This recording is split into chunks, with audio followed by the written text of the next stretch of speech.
Hello everyone, आज के इस वीडियो में हम प्लेटो द रिपब्लिक का बुक 10 करेंगे और उसका थोड़ा ओवरव्यू देंगे। सबसे पहले तो हम अबाउट ऑथर करेंगे। अबाउट ऑथर में प्लेटो जो थे ग्रीस के फेमस फिलोसफर थे। उनका जन्म 427 ईस्वी BCE में एथेंस में हुआ था और वे जो थे सोक्रेट्स के शिष्य और अरिस्टोटल के गुरु थे। उन्होंने एकेडमिक नाम का एक फेमस विद्यालय स्थापित किया था। उनकी सबसे प्रसिद्ध बुक द रिपब्लिक ही है। उन्हें justice, education, ideal state, truth और फिलॉसफी पर अपने विचार प्रस्तुत किए हैं। उन्होंने थ्योरी ऑफ फॉर्म्स के रूप में, जिसके अनुसार वास्तविक सत्य विचार की दुनिया में को होता है, उनकी मृत्यु लगभग 347 ईसा पूर्व में हुई थी।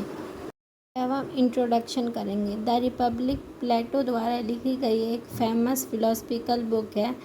यह बुक जो है डायलॉग्स के रूप में लिखी गई है। इसमें सोक्रेट्स मुख्य वक्ता हैं, स्पीकर्स हैं।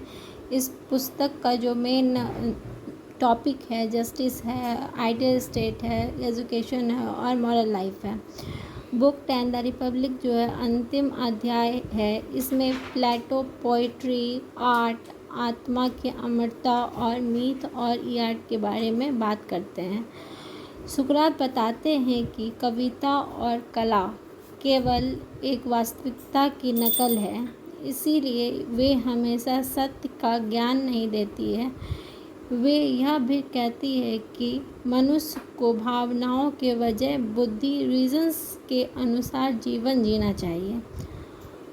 अंत में मीथ और आर्ट के माध्यम से प्लेटो बताते हैं कि अच्छे कर्म करने वाले को पुरस्कार और बुरे कर्म वाले को दंड मिलता है। इस प्रकार बुक 10 का जो मुख्य संदेश होता है प्लेटो का, न्याय, सत्य, बुद्धि और नैतिकता ही मनुष्य को सच्चा सुख और सम्मान देता है। इंट्रोडक्शन में पोएट मेनली यह कहना चाहते हैं कि यह संदेश देना चाहते हैं, न्याय, बुद्धि और शिक्षा अच्छे कर्म की ही एक आदर्श व्यक्ति और आदर्श राज्य की पहचान होता है। द रिपब्लिक में प्लेटो यह समझाने की कोशिश करते हैं कि जस्टिस क्या है, मनुष्य के लिए न्यायपूर्ण जीवन क्यों सबसे अच्छा और ज़रूरी होता है। प्लेटो के अनुसार आदर्श राज्य में 3 वर्ग के होते हैं, एक रूलर्स, गार्जियंस एंड प्रोड्यूसर्स। जो रूलर्स होते हैं जो राज्य चलाते हैं, गार्जियंस जो राज्य की रक्षा करते हैं, प्रोड्यूसर्स किसान, व्यापारी या फिर कारीगर आदि को कह सकते हैं। इसी प्रकार मनुष्य की आत्मा के 3 भाग होते हैं, रीज़न, स्पिरिट्स एंड एप्रिएट। जो रीजन्स होते हैं सही निर्णय लेने की शक्ति देता है हमें, स्पिरिट्स हिम्मत और शासन की भावनाओं को बताता है, एप्रिएट्स भोजन, धन और अन्य भौतिक चीज़ों के बताता है। प्लेटो कहते हैं कि अब आत्मा का हर भाग अपना काम सही ढंग से करता है और बुद्धि सबसे ऊपर रहती है, तब मनुष्य न्यायपूर्ण बनता है। द रिपब्लिक के बीच वाले भागों में प्लेटो ने ज्ञान, नॉलेज के बारे में, रियलिटी के बारे में बताया है। द सन, द केव आदि प्रसिद्ध के बारे में चर्चा किया हुआ है। वे यह भी कहते हैं कि मनुष्य के शासकों को मैथमेटिक्स और डिडक्टिव लॉजिक की शिक्षा दी जानी चाहिए ताकि वे बुद्धिमानी से शासन कर सकें। अंत में यह बुक जो है आत्मा की अमरता और मृत्यु के बाद आत्मा के भाग्य की कहानी के साथ समाप्त हो जाती है। द रिपब्लिक बुक का अब हम एनालिसिस करेंगे।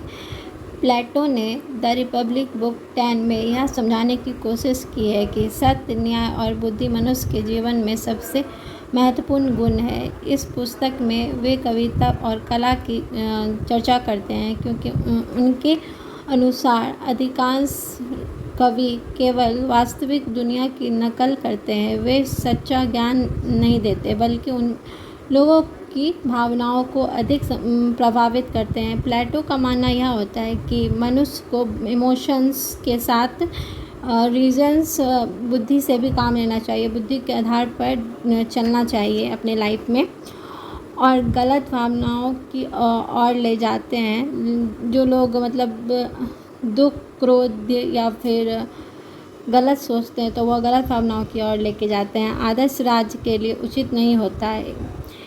इस पुस्तक में प्लेटो आत्मा की अमरता का भी वर्णन किए हुए हैं। उनके अनुसार शरीर कष्ट हो जाता है लेकिन आत्मा अमर रहती है, इसलिए हर व्यक्ति को अच्छे कर्म करने चाहिए, क्योंकि मृत्यु के बाद भी उनके कर्मों का ही फल मिलता है। अंत में प्लेटो मीथ और एक कहानी सुनाते हैं। इस कहानी के माध्यम से वे बताते हैं कि अच्छे लोगों को पुरस्कार और बुरे लोगों को दंड भी मिलता है। यह कहानी जो है लोगों को न्यायपूर्ण, ईमानदार और नैतिक की प्रेरणा देता है। थोड़ा द मीथ ऑफ ईआर के बारे में थोड़ा जान लेते हैं।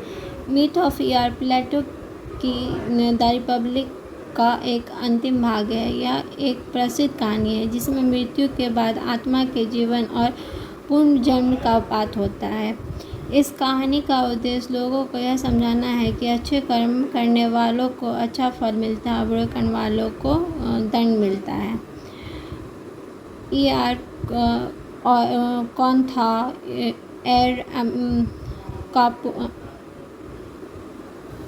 अब हम द रिपब्लिक का मेजर थीम देखेंगे।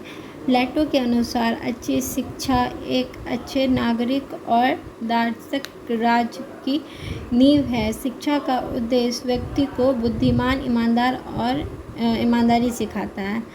फर्स्ट एजुकेशन, सेकंड जो था वो न्याय था, जस्टिस। इस पर पुस्तक का सबसे महत्वपूर्ण बात यह था कि प्लेटो कहते थे कि जब हर व्यक्ति अपना काम ईमानदारी से करेगा और सही रास्ते पर चलेगा तभी समाज में न्याय बढ़ेगा। और फिलोसोफर किंग्स, प्लेटो का मानना यह था कि राज्य का शासन एक दार्शनिक फिलोसोफर होना चाहिए, क्योंकि वही सच्चे ज्ञान और सत्य को समझ सकता है, इसलिए वही सबसे अच्छा शासक बन सकता है। उसके बाद फिर हम बात करेंगे सॉल के बारे में। सॉल के बारे में बात करेंगे। प्लेटो के अनुसार आत्मा अमर और उनके 3 भाग होते हैं, एक बुद्धि, उसके बाद साहस, उसके बाद इच्छाएं। जब बुद्धि बाकी दोनों भागों को नियंत्रित करती है तब व्यक्ति न्यायपूर्ण और सुखी जीवन जीता है। उसके बाद सत्य, ट्रुथ। प्लेटो सत्य को सबसे बड़ा गुण मानता है। उनके अनुसार मनुष्य को हमेशा सच बोलना चाहिए और सत्य के मार्ग पर ही चलना चाहिए। उसके बाद कार्य विभाजन, हर व्यक्ति को वही काम करना चाहिए जिसके लिए वह सबसे अधिक योग्य है, जिससे व्यक्ति और समाज दोनों का विकास हो। इस पोएम का मतलब जो था मेजर बुक 10 में यह कहता है कि यह स्टोरी जो है कला केवल वास्तविक की नकल है। यदि वे लोगों को गलत भावनाओं और बुरे विचारों की ओर ले जाए तो वे समाज के लिए हानिकारक हो सकते हैं। उसके बाद soul and rewards, myth of ER के माध्यम से प्लेटो बताते हैं कि आत्मा अमर है और हर व्यक्ति को अपने कर्मों के अनुसार पुरस्कार या दंड मिलता है, इसलिए मनुष्य को हमेशा अच्छे कर्म ही करने चाहिए। अब हम थोड़ा उसका कंक्लूज़न, पब्लिक का कंक्लूज़न जो होगा ना, यह मुख्य विषय शिक्षा, न्याय और सत्य और फिलॉसफी के बारे में बात करता है, और आत्मा के बारे में, मॉर्टेलिटी के बारे में, और अच्छे कर्म को ज़्यादा महत्व देता है। प्लेटो का संदेश यह है कि बुद्धि, सत्य और न्याय के आधार पर ही आदर्श व्यक्ति और आदर्श राज्य का निर्माण करता है। एवरीवन, अगर आपको मेरा वीडियो अच्छा लगा हो तो please like and subscribe. And हम नेक्स्ट वीडियो में long question answer, short question answer और ऑब्जेक्टिव डिस्कस करेंगे, जिससे आपको आपके एग्ज़ाम में थोड़ा हेल्प हो जाए।